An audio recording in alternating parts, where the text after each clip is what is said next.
En una mañana fría de noviembre de 1998, Miguel Ángel Herrera se quedó mirando cómo su carrera se hundía en el barro. 3 días antes, la empresa constructora para la que trabajaba había traído su joya más cara al polígono industrial de Valdecañas, una excavadora Komatsu PS400 recién importada de Japón, 42 toneladas de hidráulica moderna, pantallas digitales y potencia computerizada. Costaba 22 millones de pesetas, y ahora estaba enterrada hasta el puente en el fango, de lo que los topógrafos habían jurado que era tierra firme. La máquina había cedido el primer día a las 2 de la tarde. El operario había sentido como el suelo vibraba bajo las orugas, una fracción de segundo antes de que todo se hundiera, un crujido sordo, como cuando el hielo cede bajo el peso, y la excavadora cayó casi en vertical, sus 42 toneladas perforando la costra seca de la superficie para hundirse en el lodo negro y sin fondo que había debajo. Miguel Ángel lo había intentado todo. El primer día llamó a los 2 bulldozers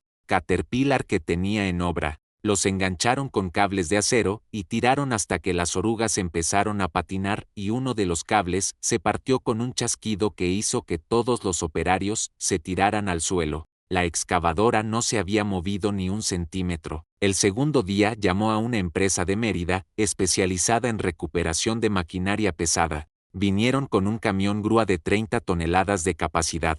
Instalaron los anclajes, tensaron los cables, y el gancho de la grúa empezó a doblarse antes de que la excavadora se inmutara. Los especialistas recogieron sus cosas, presentaron su factura de 200,000 pesetas por el desplazamiento y se marcharon sin haber conseguido nada. El tercer día, Miguel Ángel llamó a un contratista de Madrid que tenía fama de sacar máquinas de sitios imposibles. El hombre vino, miró el terreno, negó con la cabeza y dijo que necesitaría una grúa de 80 toneladas y que la más cercana estaba en Bilbao. Bilbao, a 600 kilómetros. Miguel Ángel hacía los cálculos mientras miraba la excavadora. Cada día de retraso eran 4 millones de pesetas en penalizaciones contractuales.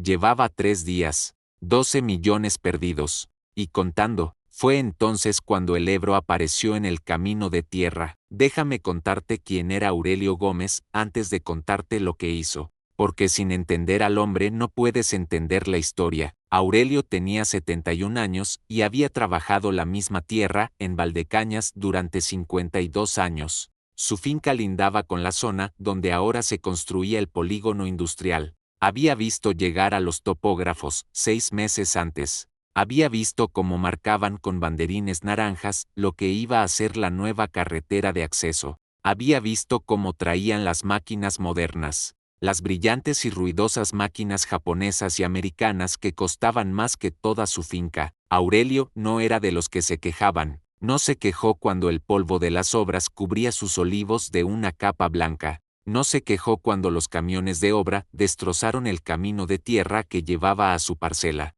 No se quejó ni siquiera cuando el capataz le dijo que iban a talar 3 encinas que llevaban 200 años en pie porque estaban dentro del nuevo trazado. Aurelio era un observador, y llevaba 3 días observando aquella excavadora hundida, esperando a ver si los de la constructora lo resolvían solos. No lo habían resuelto, así que Aurelio fue al cobertizo, encendió su Ebro 160 del año 1964, y condujo despacio por el camino de tierra hasta el borde de la obra. Déjame contarte algo sobre ese tractor, porque también es parte de la historia. El Ebro 160 era un tractor fabricado en España, en la fábrica de motor Ibérica en Barcelona, en los años 60. No era una máquina de importación ni una copia barata de diseños extranjeros. Era española de raíz, construida para los campos españoles, para el barro de las dehesas extremeñas y el polvo de las llanuras castellanas. El de Aurelio lo había comprado su padre en 1964 por 85,000 pesetas,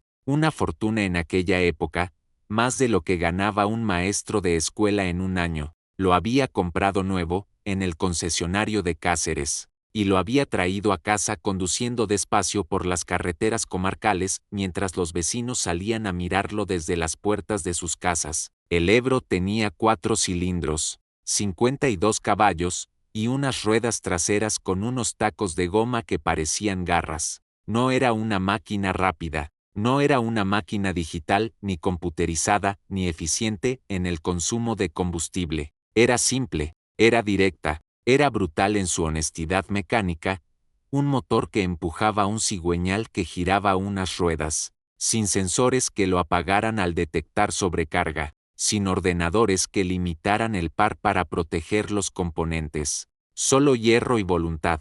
El padre de Aurelio había usado ese Ebro para arrancar cepas de vid con raíces de 1 metro de profundidad, para sacar tractores atascados en la acequia grande 3 inviernos seguidos, para arrastrar árboles caídos que bloqueaban el camino después de la tormenta del 70, y un que todos los viejos del pueblo recordaban como el fin del mundo. Cuando el padre de Aurelio murió en 1979, el tractor tenía 15 años y 200.000 horas de trabajo en el cuerpo. Cualquier otro lo habría mandado al desguace. Aurelio lo llevó al mecánico de Plasencia que entendía de motores viejos, un hombre llamado Tomás que había aprendido el oficio con su abuelo y que decía que las máquinas simples nunca mueren si las tratas bien. Tomás desmontó el Ebro pieza por pieza, rectificó el bloque, cambió las juntas, ajustó los inyectores, y lo montó de nuevo. El Ebro salió de aquel taller como si tuviera 10 años, y siguió trabajando. Aurelio lo había mantenido así durante 20 años más. Cada vez que algo fallaba,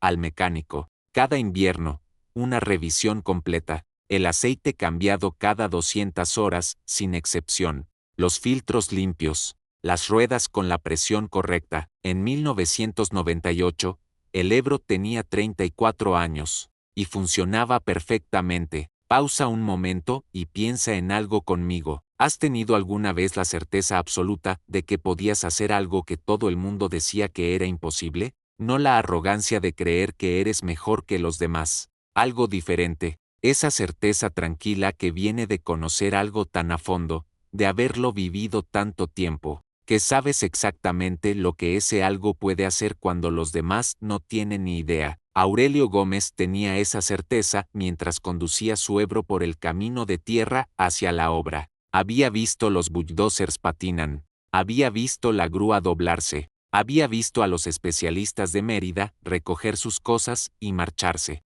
y mientras los veía, había estado pensando en algo muy concreto. Paraguay, no potencia, Paraguay. La diferencia entre las dos cosas era exactamente la diferencia entre lo que tenía la excavadora hundida y lo que tenía su Ebro. Aurelio condujo hasta el borde de la obra, apagó el motor, bajó despacio, con la calma de un hombre que tiene 71 años y ha aprendido que las prisas no arreglan nada, y caminó hacia donde Miguel Ángel Herrera estaba de pie mirando el agujero en el que seguía hundiéndose su excavadora. Buenos días, dijo Aurelio. Miguel Ángel apenas lo miró. Buenos días. La obra está cerrada al público. Seguro laboral. No soy público, soy su vecino. Aurelio señaló hacia sus olivos, al otro lado del vallado de obra. Tengo la finca de allá. Miguel Ángel lo miró entonces. Vio los 71 años en la cara. Vio el mono de faena con la rodilla remendada. Vio el Ebro aparcado en el camino, con su capó verde, desvaído por 30 años de sol extremeño. ¿Puedo ayudarle en algo? Sí. Puedo sacarle esa excavadora. Las palabras se quedaron flotando en el aire. Uno de los ingenieros que estaba al lado de Miguel Ángel dejó de escribir en su carpeta. Miguel Ángel miró a Aurelio, luego miró el Ebro aparcado en el camino, luego volvió a mirar a Aurelio. Déjame contarte sobre esa mirada, porque importa para entender lo que vino después. Miguel Ángel Herrera tenía 43 años y había construido su empresa de la nada. 20 años de obras, de madrugar, de pelear contratos con los dientes, de endeudarse para comprar maquinaria moderna cuando la competencia todavía usaba picos y palas. Tenía 120 empleados, tenía máquinas por valor de 500 millones de pesetas, tenía contratos con el Ministerio de Fomento. Miguel Ángel Herrera era un hombre que creía en la tecnología, en la potencia, en los caballos y los ordenadores y las pantallas digitales.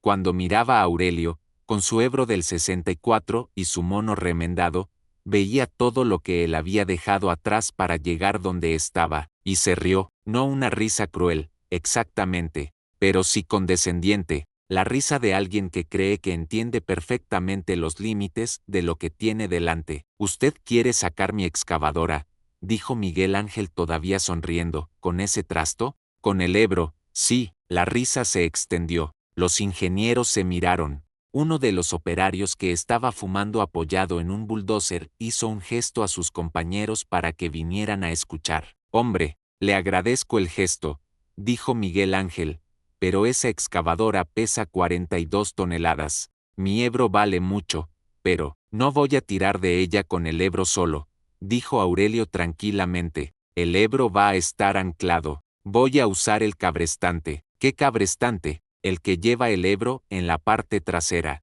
Lo instaló mi padre en el 68. Es mecánico. Va directo a la toma de fuerza. Sin hidráulicos. Sin electrónica. Solo hierro». Miguel Ángel se quedó mirándole. «Hemos intentado un cabrestante de 50 toneladas», dijo. El ancla se arrancó del suelo. «El problema no era el cabrestante», dijo Aurelio. «Era el ancla y era el ángulo». «¿Me deja intentarlo?». Hubo un silencio. «Mire», continuó Aurelio, «no le voy a cobrar nada. Si no funciona, no ha perdido más que una hora. Si funciona, puede hacerme una donación a la ermita de Santa Bárbara del pueblo. Llevan 10 años intentando arreglar el tejado». Miguel Ángel miró a sus ingenieros. Uno se encogió de hombros. El otro miró el reloj, como calculando cuánto dinero perdían por minuto. «Haga lo que quiera», dijo Miguel Ángel finalmente, «pero cuando ese trasto se rompa intentando mover 42 toneladas, no me pida que le pague las reparaciones». Aurelio asintió. «No va a romperse». Y se fue a buscar sus cadenas. «Déjame contarte sobre esas cadenas porque también son parte de la historia». Las cadenas que Aurelio usaba para trabajos pesados no eran cadenas modernas, de acero al carbono comprado en el almacén agrícola. Eran cadenas que su padre había mandado hacer en la fragua de Plasencia en 1961. 3 años antes de comprar el Ebro, las había encargado especialmente, con eslabones del grosor de 2 dedos, forjadas a mano, tratadas con aceite de linaza para que no se oxidaran. El herrero que las había hecho se llamaba Secundino y ya llevaba 20 años muerto, pero sus cadenas seguían ahí. Aurelio las guardaba enrolladas en el cobertizo, engrasadas cada otoño, inspeccionadas cada primavera. Nunca habían fallado. Las había visto tirar de cosas que no debían moverse y moverse. Las había visto aguantar tensiones que habrían partido el doble de acero moderno. El secreto, le había explicado su padre una vez, es que la cadena tiene juego. El cable de acero no tiene juego. Cuando el cable llega a su límite, se para un instante y luego se parte, todo de golpe, y el chasquido puede matar a quien esté cerca.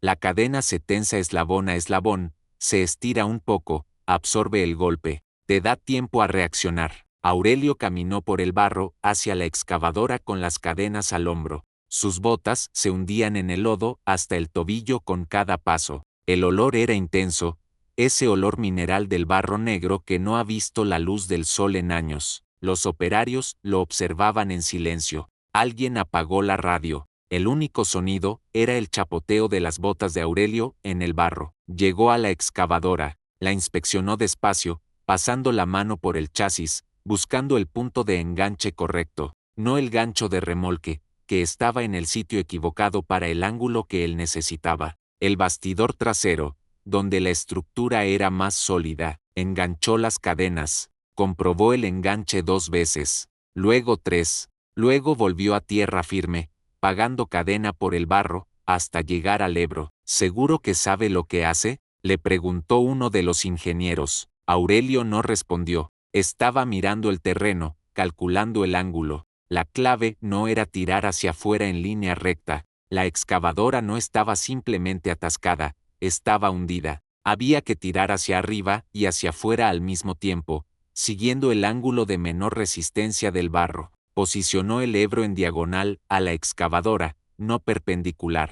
Los ingenieros se miraron entre ellos, sin entender. ¿Por qué lo pone así?, preguntó uno. Si tiro en línea recta, lucho contra todo el peso del barro encima. Si tiro en diagonal, aprovecho el ángulo para ir sacando la máquina del lado primero. El barro tiene menos resistencia lateral que vertical. El ingeniero frunció el ceño, pensando. Luego asintió despacio. Aurelio enganchó las cadenas al cabrestante trasero del Ebro. El cabrestante era un artefacto enorme, un tambor de acero con una manivela de embrague que conectaba directamente a la toma de fuerza del tractor. Sin hidráulicos, sin electrónica, cuando el Ebro tiraba, el cabrestante tiraba. Toda la potencia, sin filtros, sin limitadores de seguridad, sin ordenadores que decidieran cuando era demasiado. Luego hizo algo que nadie esperaba. Fue al maletero del Ebro, que era una caja de herramientas soldada detrás del asiento,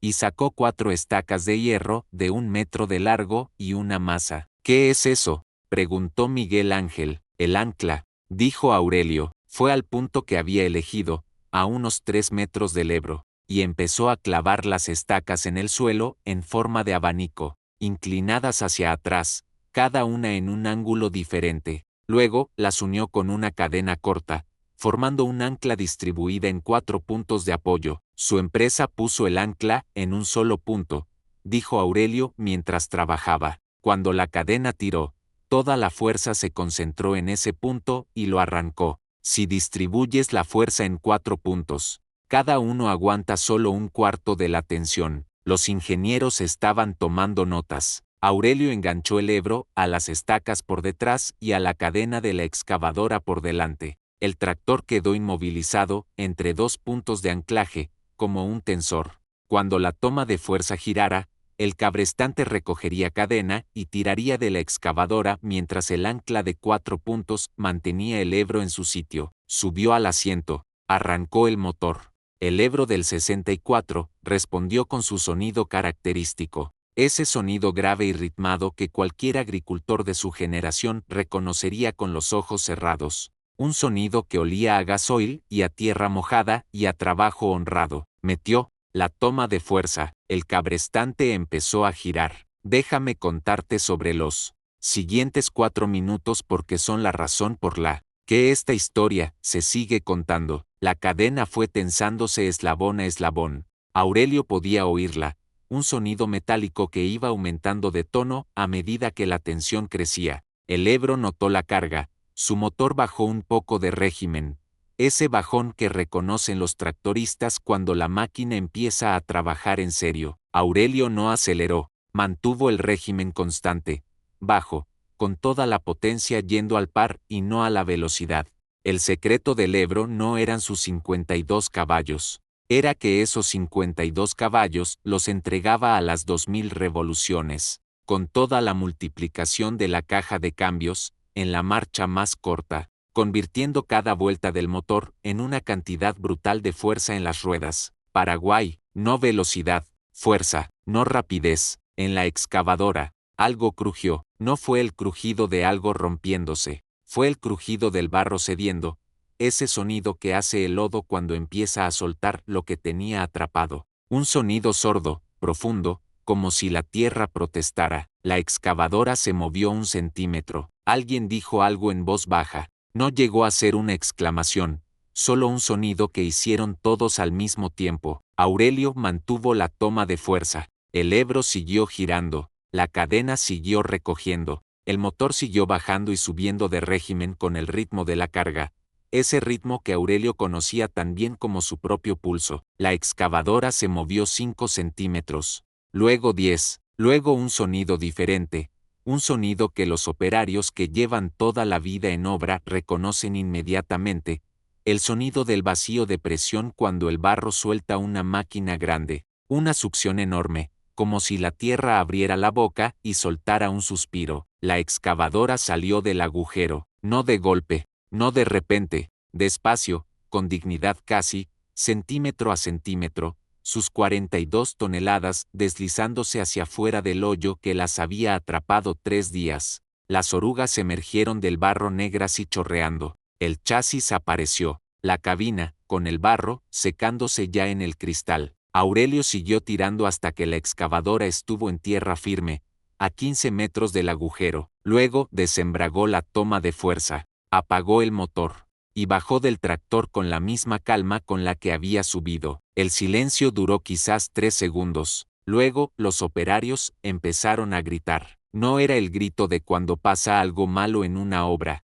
era el grito de cuando pasa algo que nadie esperaba que pasara. Hombres que llevaban toda la mañana mirando aquella excavadora con la resignación de quien ya acepta lo inevitable, de repente corriendo hacia ella, rodeándola, poniéndole las manos encima como para confirmar que era real, que estaba ahí, que realmente se había movido. Miguel Ángel Herrera no se movió, se quedó de pie donde estaba, mirando la excavadora, mirando el Ebro, mirando a Aurelio que enrollaba las cadenas con la misma parsimonia de siempre. Tenía la cara blanca, no dijo nada. Déjame contarte lo que pasó al día siguiente, porque la historia no termina en el barro. Aurelio estaba en su finca podando olivos cuando oyó el coche entrar por el camino. Era el todoterreno de la constructora, el mismo que había visto aparcado en la obra durante 3 semanas. Miguel Ángel bajó del coche solo, sin ingenieros, sin operarios, con las manos en los bolsillos. Aurelio siguió podando. No se giró hasta que oyó los pasos detenerse a su espalda. Señor Gómez. Aurelio se giró. Buenos días, señor Herrera. Miguel Ángel miró los olivos un momento. Algunos de los árboles tenían troncos tan gruesos que no los abarcaban 2 hombres con los brazos abiertos. Tenían siglos. Vengo a disculparme, dijo finalmente. Aurelio bajó la podadera. No hace falta. Me reí de usted, delante de todos mis trabajadores. Le llamé trasto a su tractor. Lo hizo. Estaba equivocado. Hubo un silencio. Un pájaro cantó en algún olivo. ¿Cómo sabía que funcionaría?, preguntó Miguel Ángel. ¿Cómo estaba tan seguro cuando nosotros habíamos probado todo? Aurelio apoyó la podadera en un tronco y miró hacia el cobertizo donde guardaba el Ebro. Mi padre compró ese tractor en el 64. Lo usó 20 años para hacer lo que los animales no podían y lo que las máquinas modernas de entonces no sabían. Lo conocí desde niño, sé exactamente lo que puede hacer y lo que no puede hacer. Llevo 34 años arreglándolo, entendiéndolo, aprendiendo sus límites. Hizo una pausa. Ustedes tienen máquinas mejores que el Ebro para casi todo, más rápidas, más precisas, más potentes. Pero la potencia no es lo mismo que el par, y la velocidad no es lo mismo que la fuerza. El Ebro tiene algo que sus máquinas modernas no tienen, no sabe cuándo parar. Sus excavadoras tienen sensores que las apagan cuando detectan sobrecarga. Sus bulldozers tienen sistemas que cortan la potencia cuando las orugas patinan. Son diseños muy inteligentes, protegen las máquinas, alargan su vida útil, pero también les ponen un techo. Llegan hasta cierto punto y entonces se rinden. Miguel Ángel escuchaba sin interrumpir. El Ebro no tiene techo. Si le digo que tire, tira hasta que algo se rompa. El único límite soy yo, que sé cuándo parar y cuándo seguir. Eso no lo puede hacer un ordenador. Miguel Ángel estuvo un rato callado. Luego dijo, ¿cuánto le debo? Aurelio negó con la cabeza. Le dije que una donación a la ermita de Santa Bárbara. ¿Cuánto necesitan para el tejado? Aurelio pensó. El maestro de obras dijo que unos 4 millones de pesetas. Miguel Ángel sacó su talonario sin dudar. 4 millones para la ermita y otros 4 para usted.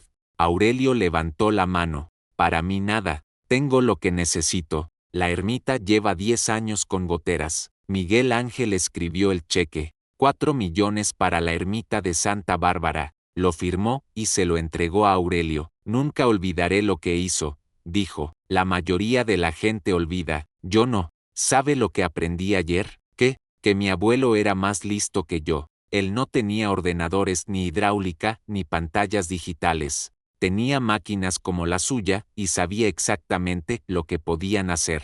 Yo he pasado 20 años creyendo que la tecnología nueva siempre supera a la vieja. Ayer aprendí que no es así, que hay trabajos donde lo viejo sigue siendo lo mejor. El truco está en saber cuáles son esos trabajos. Aurelio asintió. Su tractor es mejor que el mío para el 90% de los trabajos. Más rápido, más preciso, más eficiente. Pero hay un 10% donde el Ebro gana. El secreto no es tener siempre la máquina más nueva, es conocer qué máquina necesitas para cada trabajo. Miguel Ángel se quedó mirando los olivos centenarios. ¿Cuántos años llevan esos árboles? Algunos más de 300, dijo Aurelio. Mi bisabuelo plantó los más jóvenes. Miguel Ángel asintió despacio, como si entendiera algo que antes no entendía. Se despidieron con un apretón de manos. Miguel Ángel volvió a su todoterreno. Aurelio cogió la podadera y volvió a sus olivos. Déjame contarte lo que vino después, porque esta historia tiene más capítulos. El cheque de la ermita de Santa Bárbara llegó en diciembre de 1998. El párroco del pueblo, el padre Celestino, tardó 2 semanas en creerse que era real. Llamó a Aurelio 3 veces para preguntarle si estaba seguro, si no había un error en las cifras. Era real. Las obras del tejado empezaron en enero, acabaron en abril. El día de la inauguración, todo el pueblo fue a la ermita. Alguien había colgado un cartel en la puerta que decía, tejado restaurado gracias al Ebro de Aurelio Gómez y a la vergüenza del señor Herrera. El padre Celestino mandó quitar el cartel, pero para entonces todo el pueblo ya lo había visto. La historia se extendió. Así se extienden las historias en los pueblos, de boca en boca, en el bar, en la cooperativa, en las ferias de ganado. Para cuando llegó el verano de 1999, todo el norte de Extremadura sabía lo que había pasado en el polígono de Valdecañas. Empezaron a llamar al teléfono de Aurelio, empresas de construcción, agricultores con maquinaria atascada, una empresa maderera de la sierra que tenía un camión cargado de troncos hundido en una pista forestal, un particular de Plasencia que llevaba 2 semanas con su coche enterrado en una zanja. Aurelio no cobraba, nunca, pero tampoco decía que no. En los 5 años siguientes, el Ebro de Aurelio sacó del barro, de las zanjas, de los barrancos y de los sitios imposibles a 13 máquinas que la maquinaria moderna no había podido mover. 3 excavadoras, 2 bulldozers, un camión hormigonera, 4 tractores modernos que se habían metido donde no debían, y 3 cosechadoras que se habían quedado clavadas en el mismo campo, encharcado 3 otoños seguidos. Al tercero, Aurelio les dijo, a la cuarta, venís vosotros a sacarme a mí. Nunca cobró por ningún rescate, cada vez era lo mismo, una donación a la ermita, o a la escuela, o a la asociación de agricultores,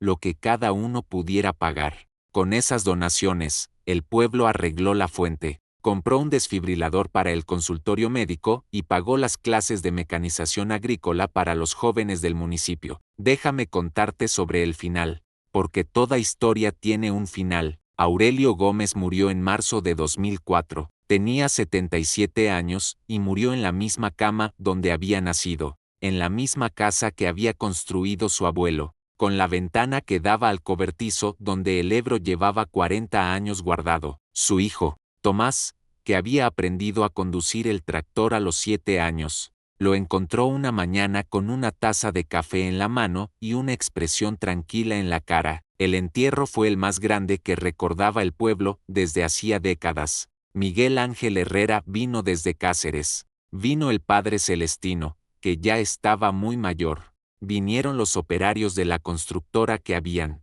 visto aquella mañana de noviembre de 1998. Vinieron agricultores de los pueblos de alrededor que habían oído la historia. Miguel Ángel habló en el cementerio. Era un hombre que no acostumbraba a hablar en público, que prefería resolver las cosas con los papeles y los contratos y los números. Pero ese día habló. Dijo, este hombre me enseñó la diferencia entre la potencia y la fuerza. Me enseñó que no siempre gana el más moderno ni el más caro. Me enseñó que el conocimiento profundo de una cosa, de una sola cosa bien conocida, vale más que tener muchas cosas que no entiendes del todo. Lo que hizo ese día en el polígono, con un tractor de 30 años y unas cadenas de su padre, fue lo más impresionante que he visto en 20 años de construcción. Y lo hizo sin presumir y sin cobrar, y sin pedirme nada más que el tejado de una ermita. Hizo una pausa. Me avergüenza haber tardado 30 segundos en reírme de él. Mera Alegra haber tardado 30 años en olvidarlo. Después del entierro, Tomás fue al cobertizo, echó gasoil, comprobó el aceite, arrancó el hebro. El motor respondió a la primera, como siempre. Tomás sacó el tractor al camino y lo dejó al ralentí un momento, escuchando el sonido, ese sonido grave y rítmico que había escuchado toda su vida. Luego metió una marcha y dio una vuelta completa a la finca, como había hecho su padre miles de veces, como había hecho su abuelo antes que su padre. Cuando terminó la vuelta, paró delante del cobertizo y apagó el motor. Creía que oía algo diferente en el silencio que vino después. No estaba seguro de qué era. Quizás el eco del motor todavía resonando entre las encinas. Quizás algo más. Déjame contarte la última cosa, porque es lo que Aurelio hubiera querido que supieras. El Ebro 160 de 1964 sigue funcionando. Tomás Gómez lo arranca una vez al mes. Lo usa en la finca cuando hay que hacer algo que los tractores modernos no alcanzan o no pueden. Lo lleva a la Feria de Maquinaria Agrícola de Trujillo cada 2 años. En 2018, 20 años después de aquella mañana de noviembre, en el polígono de Valdecañas, el nieto de Miguel Ángel Herrera, que había tomado el relevo de la constructora familiar, llamó a Tomás. Tengo una excavadora hundida en el mismo sitio donde se hundió la de mi abuelo, dijo el joven. Tomás se quedó un momento en silencio. ¿En el polígono de Valdecañas?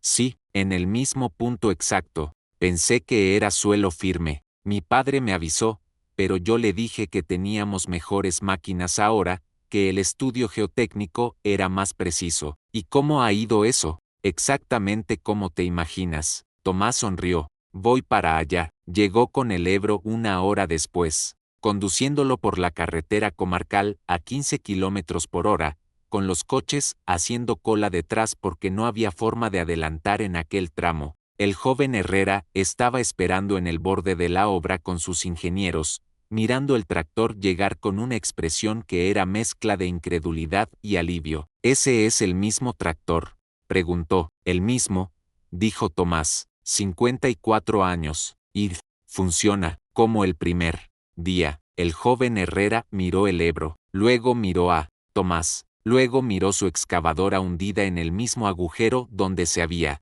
hundido la de su abuelo. Mi abuelo me advirtió sobre este sitio, dijo. Me dijo que la única máquina que había podido sacar algo de aquí era la de vuestra familia. ¿Y qué le contestó? Que eso era ridículo, que era 2018, que teníamos mejores máquinas. Tomás asintió. ¿Y qué tal ha funcionado eso? El joven Herrera soltó una risa corta, sin humor. Ya lo ves. Tomás puso el Ebro en marcha. Las cadenas de su abuelo, las mismas que Secundino había forjado en Plasencia en 1961, salieron de la caja de herramientas. 4 minutos después, la excavadora estaba en tierra firme. El joven Herrera escribió un cheque para la ermita de Santa Bárbara, la ermita que Aurelio había salvado, que Tomás había seguido manteniendo, que ahora iba a tener una nueva puerta de madera gracias a la historia, repitiéndose una generación más tarde. Algunas cosas no se vuelven obsoletas,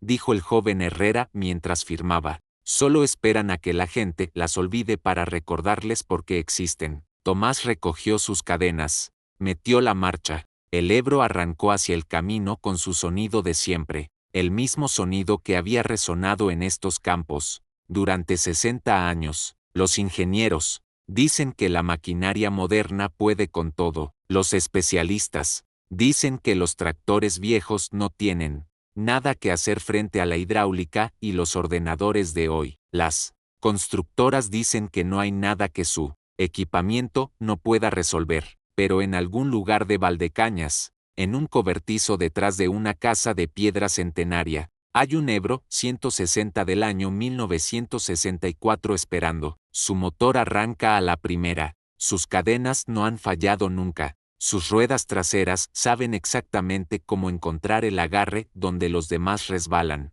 Lleva 60 años ahí, y cada vez que alguien dice que nada puede sacar eso del barro, la familia Gómez echa gasoil, gira la llave, y demuestra que estaban equivocados. Esa es la historia del Ebro de Aurelio, la historia de una máquina que se negó a volverse obsoleta y de una familia que se negó a dejarla morir.